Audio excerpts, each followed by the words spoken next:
What's up, fuckers? It's my show now.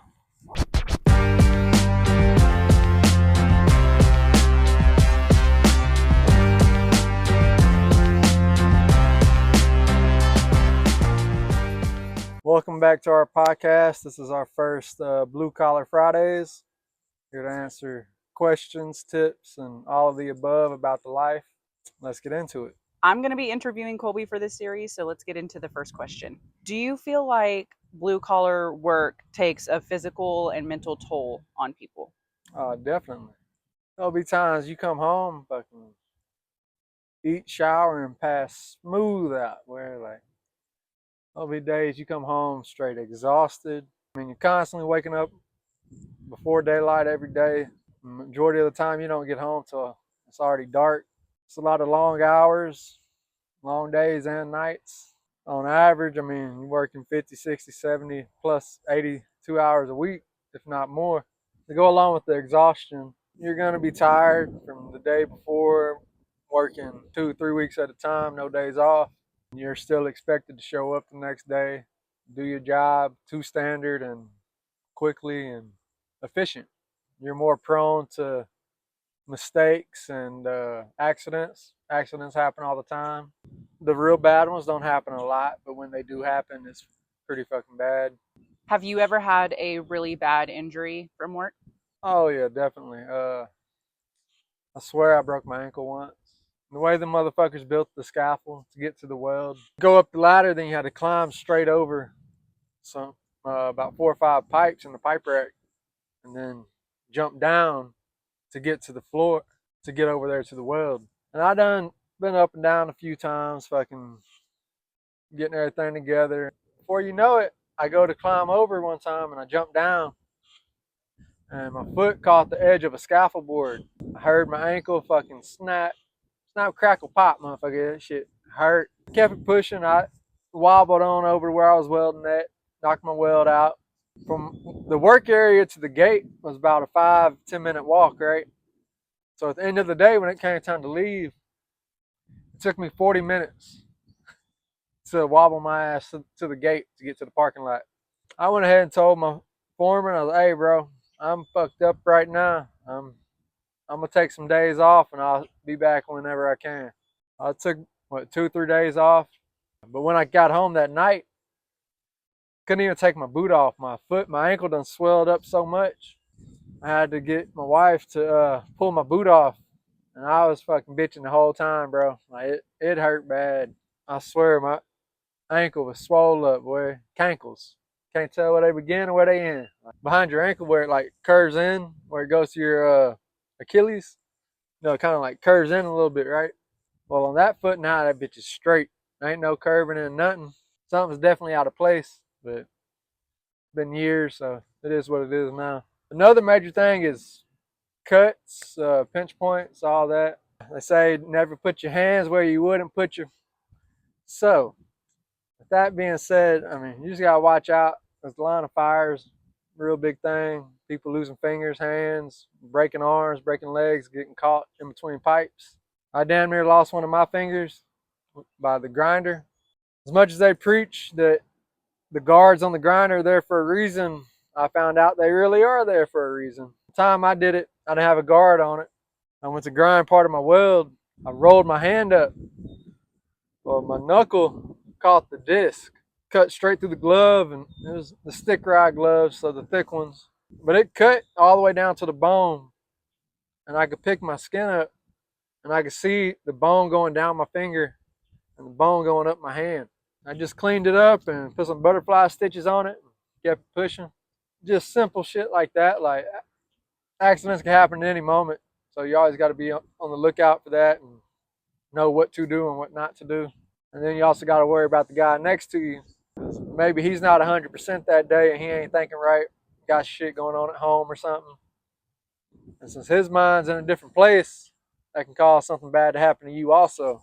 I'm sure everybody else has heard the stories about people losing their life on jobs. You got people falling out of scaffolds and dying from not being tied off, just real quick trying to jump on over. And I've been on jobs where cranes have tipped over, people having heart attacks, strokes, heat stroke.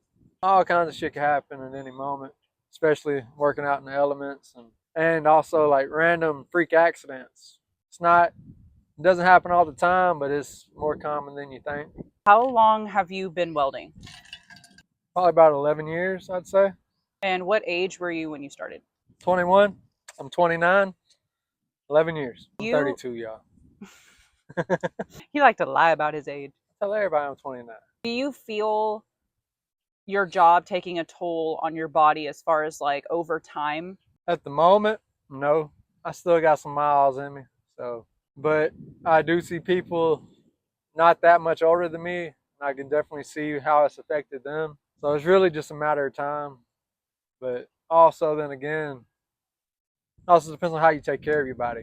If you're out not taking care of your body when you're not at work, of course, the toll of being at work and doing everything at work, of course, is going to be twice as much on your body because you're not taking care of yourself. What are some things that you feel like you do to take care of your body when you're not at work? Eat right, I mean, just try not to be eating out, fast food and shit all the time. I mean, shit, ain't nothing better than a home cooked meal. Whether you cook it yourself or your old lady cook it or your fucking neighbor cooks it. And drinking, I mean, yeah, it's all right to drink. Just don't let it take control of you, I guess. Like, don't be a raging alcoholic, bro. Do it in moderation. Don't go overboard. I mean, you still drink, have fun, do what you do. But what's the reason of getting pissed drunk every day? So you told us about the physical things that you can kind of try to do to take care of yourself when you're not at work, but what are some things that you would say how you could take care of yourself mentally when you have a demanding job? Always remember what you're doing it for. You're doing it for your wife, your kids. If you're a woman in the industry, you're doing it for your man, your kids, doing it for yourself. It don't matter. You can do it for your dog. I don't give a fuck. And if you feel like you need some time off, bro, fuck that job. There's more jobs out there. So you can always find work. I mean, yeah, it might not be where you want it to be. It might be states away, but you can find something. So go ahead, take that time off, get your mind right, and get back to it. But I know there's a lot of people in the industry that they live well outside of their means, so they can't really afford to take that time off to enjoy life, enjoy their stuff, enjoy their family, because they got so many bills and shit. They have to constantly keep working. Some guys are good at saving money and they can take that time off and go do what they want to do. But then some guys can't do that. So be smart about it. Stay within your means. Plan ahead in life because shit happens. Any day some shit can happen. What you gonna do if your car breaks down, but you're living paycheck to paycheck? You're gonna be scrambling trying to find a way to work. And if you don't have the money saved up, like that's just gonna put you in a bigger bind because you're paying for all this other shit and you can't even afford to fix your own vehicle. So definitely plan ahead because shit happens. There ain't no stopping it. That's life. So a lot of blue collar workers have very long hours, very unpredictable hours. How do you deal with missing out on like birthdays, holidays, important family moments because of your job? Well, how I deal with it ain't the same as how everybody else deals with it. Because with me, like I just said, fuck that job. If I got my kid's birthday coming up or something, or a holiday like Christmas or some shit, I'm gonna leave, bro. Like it ain't no. You can find another fucking job. But like I said, some people are in a bind financially and they feel they can't miss work. They have to stay in work, and that does put more of a toll on them mentally because they're missing out on major parts of their family's life. You have to balance work and life. I won't miss shit with my kids. I'll leave a job whatever fucking time I need to leave, and if they got a problem with it, I'll load my shit and go. A lot of people aren't like that, but like I said, everybody handles shit different. A lot of people say, I miss this and this so my family or kids can have a great life. Fuck that. I miss work so I can go have a great life with my fucking family. You feel differently about it? I mean, if you ask me, you fucking up, but I'm not one to judge you. So do what you do I'm just letting you know what I do. I feel like with blue collar workers, there comes a respect, but also a stigma along with the industry. How do you feel about how people treat blue collar workers, either positive or negative? It really just depends who's got something to say or judge you, whatever. But who gives a fuck what they say, anyways, right? If somebody don't know about the lifestyle and the money we make, they look at us like we ain't shit. I can't even fucking walk straight. These 40 bands in my pocket pulling my pants down, boy. I mean, fucking walking with a limp.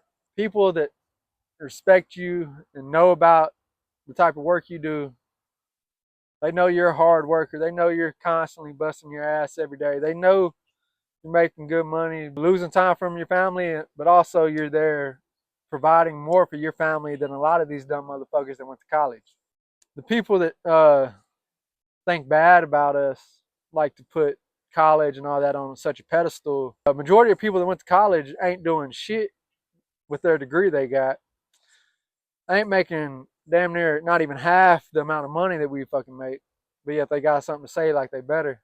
Do you feel like there's a sense of pride that comes along with like skilled hands on work? Oh yeah, definitely. Although you don't see it with everybody. I've seen some motherfuckers wells that can't weld. Ain't got no pride in their shit. They still got a job. I mean, ugly shoots too, but some ugly, damn, looks so bad, made me want to slap your mama. Do you feel like when people have a sense of pride about their work that they go farther in the like industry?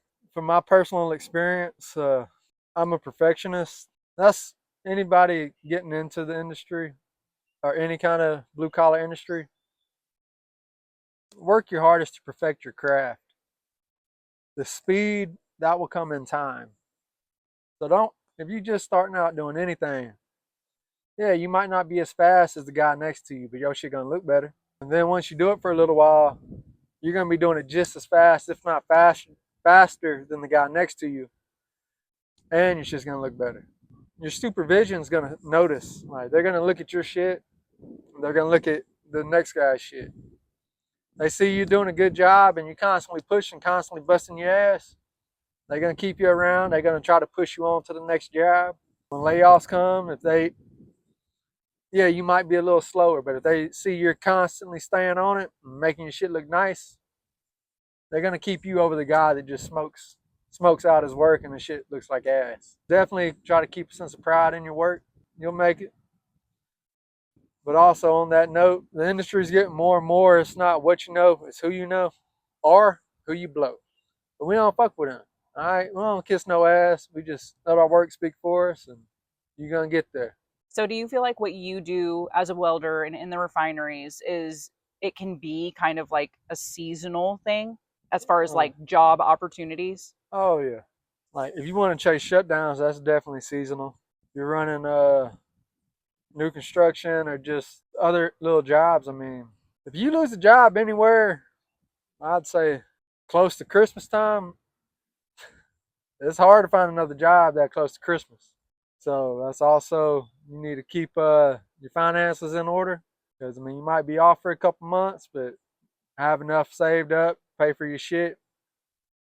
Because if not, you're gonna be doing some traveling to go out of state finding that job. And especially a lot of people like to be work close to home around the holidays. If shit doesn't fall through, you might be hurting for a little bit, but just keep on pushing. You make it through it. And a lot of these people at these companies, the offices, when you go to hire on, and this happened to me plenty of times.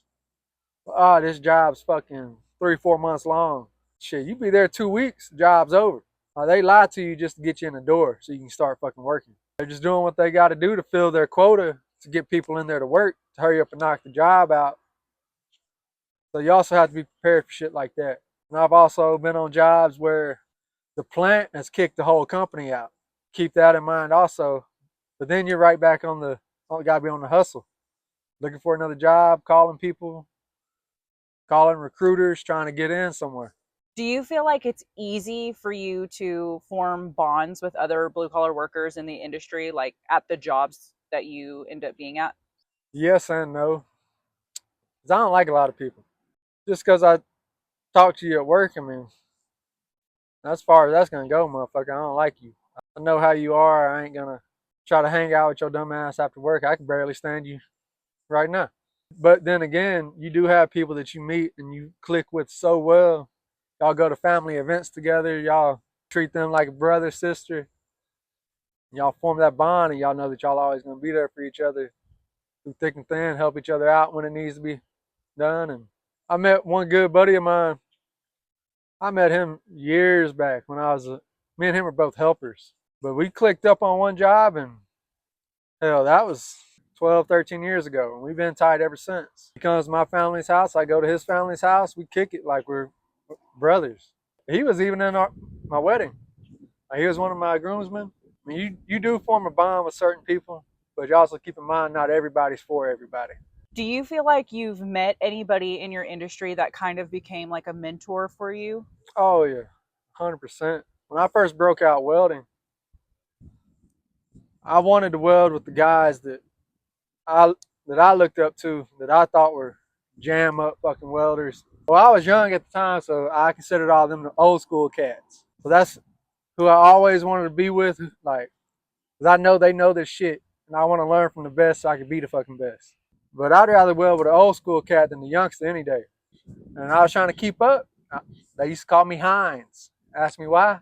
Because they kept saying I need to catch up. I'm burning. And even to this day, I mean, you can learn something from everybody, regardless of younger, older, doing it for 1 year, doing it for 20. Everybody can always learn something new from somebody. I definitely looked up to people, and that's who I wanted to weld like. That's who I stuck to. I had to swallow my pride a few times. I'd wait till I fuck up a weld all the way before I go ask somebody for help. And I'd go ask one of the older cats so they can give me some of the wisdom, let me know what I needed to do, how to fix it, and all this. Like, they know how it is. Yeah, it's been a while since they were in our shoes, but they've been doing it for so long. They're there to help you out. And if a motherfucker don't want to help you out, fuck that son of a bitch. You probably can't weld any fucking ways. I had my stepdad and a few other older cats that I took a little bit from each of them, put it together to perfect the craft that worked best for me. That's another main thing.